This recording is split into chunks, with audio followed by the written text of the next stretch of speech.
Right, this is very low specifications, and not even running any mods or anything. This is just 720p, seems to be running fine. I wonder if we could do 60. That's right, today we're going to be seeing whether this old Dell, which is around 12 or 13 years old, holds up when pitted up against GTA 5, the title everyone's talking about, mostly because it's free. But don't worry, I'll be testing single player and then finding out and telling you guys what is going on with online on these old systems. But what exactly is inside this PC? Well, for a bit of a refresher on the specifications, they are a Core 2 Duo E8-400, two old cores clocked decently high but pretty below the minimum specifications nowadays, along with 4GB of DDR2 RAM limited to 667MHz by the motherboard, as well as an upgraded graphics card.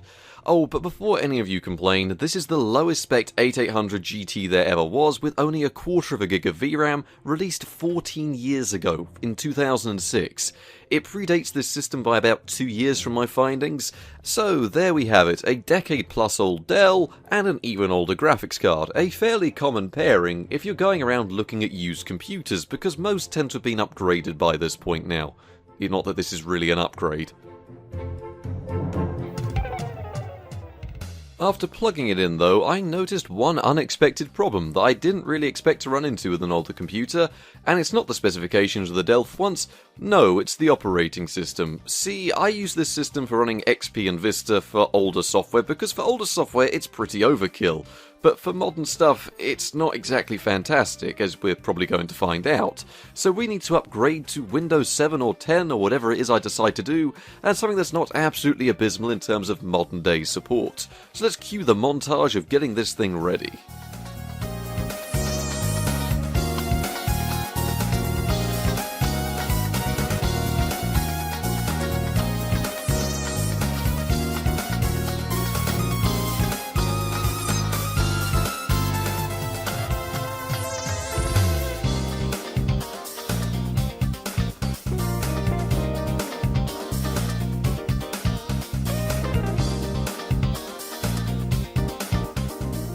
We're going to be using the base version of Windows 7 64-bit because it means I don't have to debloat Windows 10, because on a system like this, RAM is going to be crucial to seeing any type of playable frame rates. It's not like our graphics card has much VRAM, and it's not like 4GB really cuts it for even just general usage nowadays. Maybe on a lightweight operating system, I suppose. It might do okay. It was also at this point I realized that GTA 5 is actually bigger than the boot drive in this PC. How times have changed with this title. It used to fit on 16GB back on the Xbox 360 days. But usually to launch this game I just double click it in Steam and it launches. But oh no, things have changed a bit there too. See, the new Rockstar launcher actually gave me a bit of a headache. Usually the game just installs with the launcher, but this is actually broken on early versions of Windows 7 as I got this to repeat a couple of times.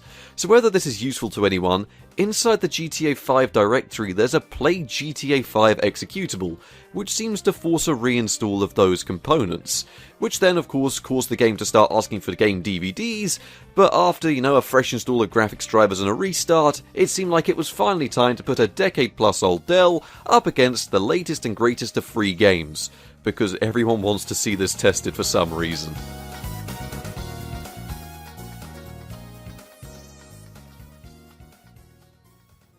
Now, I'm not saying this isn't fantastic or amazing, but GTA 5's optimizations were awesome even on release. I remember getting some 4K screenshots on a HD 770, and that was my first proper decent graphics card, and that's slightly below the Xbox One in terms of power.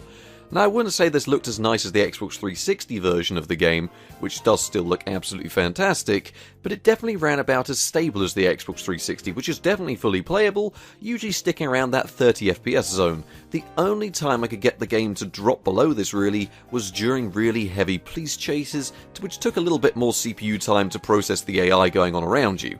Really though, it ran absolutely fine, I didn't have any issues with them, but all in all, I think the game ran really smoothly. And you're probably asking, why am I using Fraps not MSI Afterburner?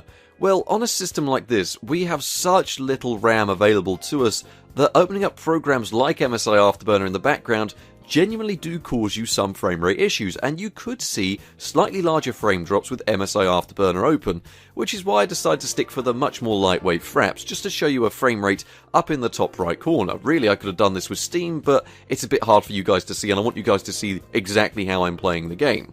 Either way, single player was a massive success, and we are running well beneath the minimum specifications, with the worst 8800 GT there ever was released, and a Core 2 Duo, which is I'm pretty sure below the minimum specifications of requiring a Core 2 Quad. But still, there wasn't much in the way of pop-in because I have the view distance set as low as possible, and the game did tend to run really nicely, and we did hit 60 FPS in certain instances when there was nothing much going on. All in all though, 25 to 30 FPS and definitely playable. And then came online, which I did end up recording via a capture card, mostly because my camera was out of battery because it had taken me so long to film getting this all set up. And it was also probably best because it shows the difference in frame rate, as Fraps was having a few issues with online and could impact performance more in online. I'm not too sure what's going on there. But anyway, GTA Online networks is peer-to-peer. As you can see in sessions with low player counts, the frame rate is exactly the same as it is in single player, sometimes even better because by default, GTA Online is scaled down from single player, and a lot of the CPU intensive tasks like vehicle deformations and things like that are going on in the background aren't there in their entirety online. So what you end up with is a game that ends up sticking much closer to 30 FPS in these low player count sessions. But it wasn't like this for all of GTA Online. See, when I went to join a higher player count session, this one had 28 people in it, now that's where our issues started. And you're probably asking yourself, why is that though? Well, my general understanding is that the game's netcode is designed for 16 people, as that was the maximum you could get on the last generation where the game was really well optimized. Expanding on this though, everything was sorted bolted on top of this default online experience. Pair this with how the clients operate peer-to-peer, only occasionally validating a Rockstar central service for things like save data and scoring, it leads to a rather large CPU overhead even when nothing intensive is going on. Now, under 16 players, the experience seemed fine, although 16 players could prove rather intensive for this little dual core, but once we start going over this, now the CPU really starts struggling with input latency going through the roof, as well as the frame rate tanking in certain instances. Sometimes the game felt like it was locked to about 12 to 7 FPS, it was not high at all. And given the limited testing I've done, it just seems like the netcode struggles with those larger player counts, and it seems to impact the CPU quite heavily on the first two cores, which might be there to deal with syncing up the actions of other players. Unfortunately, on most lower end systems and dual core systems, you only have access to cores 0 and 1. So that's probably why it's quite intensive, and it also lines up with what people have reported on the Xbox One and PS4 versions of the game. That's because they have rather weak single core performance, especially on CPU cores 0 and 1, because those are hammered the most. But anyway, that's enough rambling about how the game's online tends to impact performance, because I'd really need to do some proper in-depth testing to validate any of this. This is more just a few tests I've done on my Ryzen system, this Core 2 Duo system, the Core 2 Quad system I had lying around, and it all seemed to have a high impact over that 16 player count threshold. So if you wanted just to play with friends, you could have a great time. But how about we recap our entire experience running GTA 5 on an old Dell computer.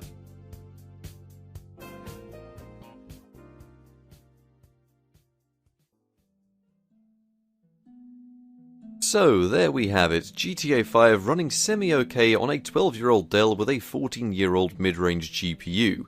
All in all though, I'd say that single player was fantastic. I was running it with normal settings in 720p with soft shadows, and that's why I tend to run because that makes the game look alright, as you can see, and that was absolutely fine. Online was perfect up to 16 players, although after this your results may vary. Generally it's not going to be very nice. It's very hard to test online, as sometimes it seems okay, but a vast majority of the time it seems like it's a laggy mess.